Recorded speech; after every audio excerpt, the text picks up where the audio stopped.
Do you like that noir look, sort of?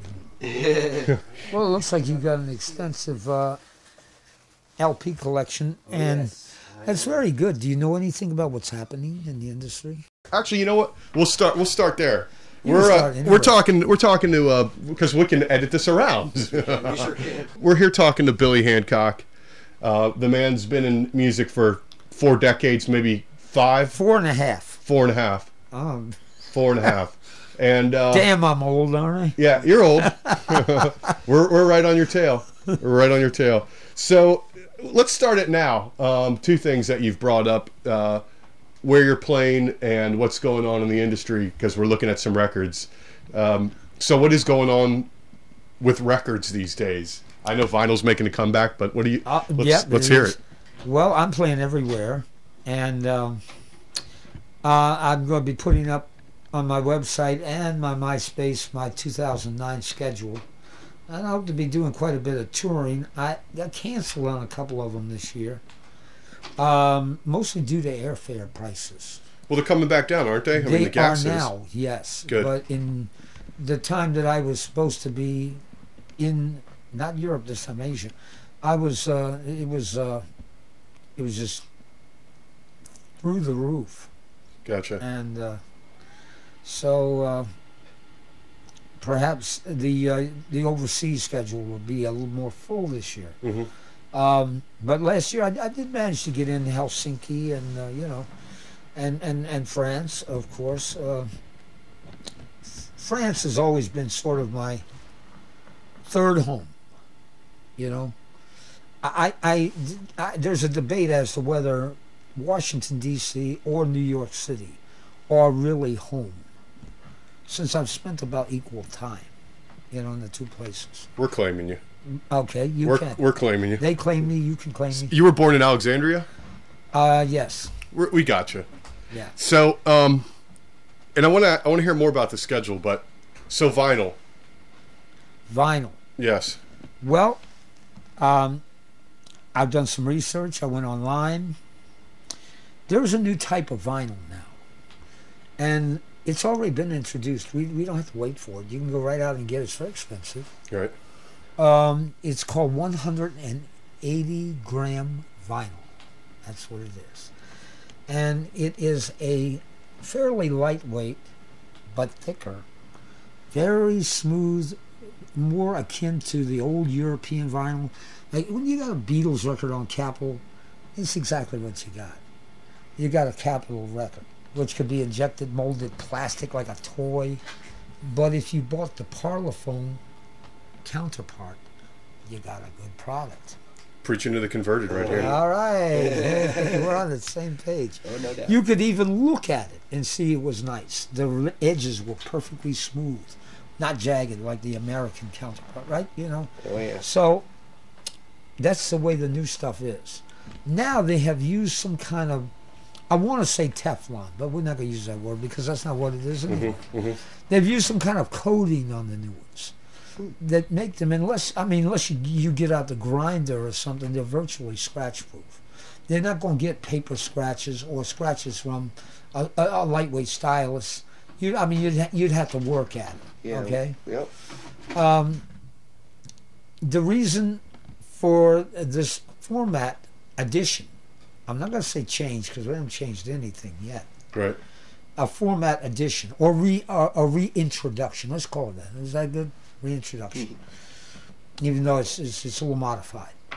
Is that CDs are not forever. Right. And my brother was horrified to find that some of the 20-year-old CDs he had, and he's meticulous about never touching the plain surface. Right. His don't even have a thumbprint anywhere on, much less scratch. He put it on, it was just like the da-da-da-da-da-da-da-da Right. sound that they make, you know. He said, oh. So he says, maybe this got some dust on it. No, it didn't. And I don't know if he did intentionally, but he held it up to the light, and he noticed that it was full of holes. The core, the actual Yep. foil core was coming apart. And that's what happens to them. Yep. And it was predicted a long time ago that in about 20 years, they would self-destruct. And the first ones are the real garbage. Yes. The first CDs that came out. Oh, except for you could get one, 'em. except for the German Philips. Yeah. They were really good. I think Philips designed and had a patent on the product anyway, originally, in 81. But in America, you could find a CD anywhere. And we can't go back to Penguin Feather and get our money back now No, you either. can't. So. No, you can't go back to Penguin Feather, that's for sure. Or Waxy Rainbow Maxy, Tree. Kent Mill, or Variety Records. No, you can't. We're talking about record stores. What were some of the big ones when you My first... mother worked for Max Silverman.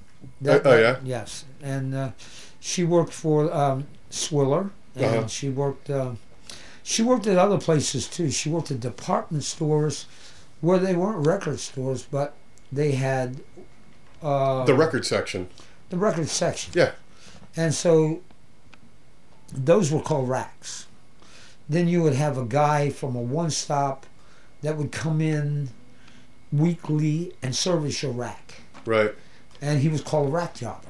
Gotcha. Never knew that one. Yeah. Yeah, because I remember going to Kmart in the 70s if I wanted to get records. Yeah. You know, Queen, would come out with a 7-inch and I had to have it. Yeah. My mom wasn't driving me to Penguin Feather every week, but she was going to Kmart for the Blu-ray special every week. So I'd just be sifting through that, And, the record selection was cool enough. You'd find something interesting. It's true, especially the cutout section where we had a big table where everything was piled on. Yeah. And you could go through there and look at their 89-cent or 99-cent albums. Now called classics. Find absolute treasures. Dark Drug did that. That's where I would get like Rolling Stones because I couldn't pay, $6-7. But if they had those Spanish represses, I'd just buy that, the cheapy thing that had 6 songs on it and wear out the grooves. So thank God for the original release not selling any.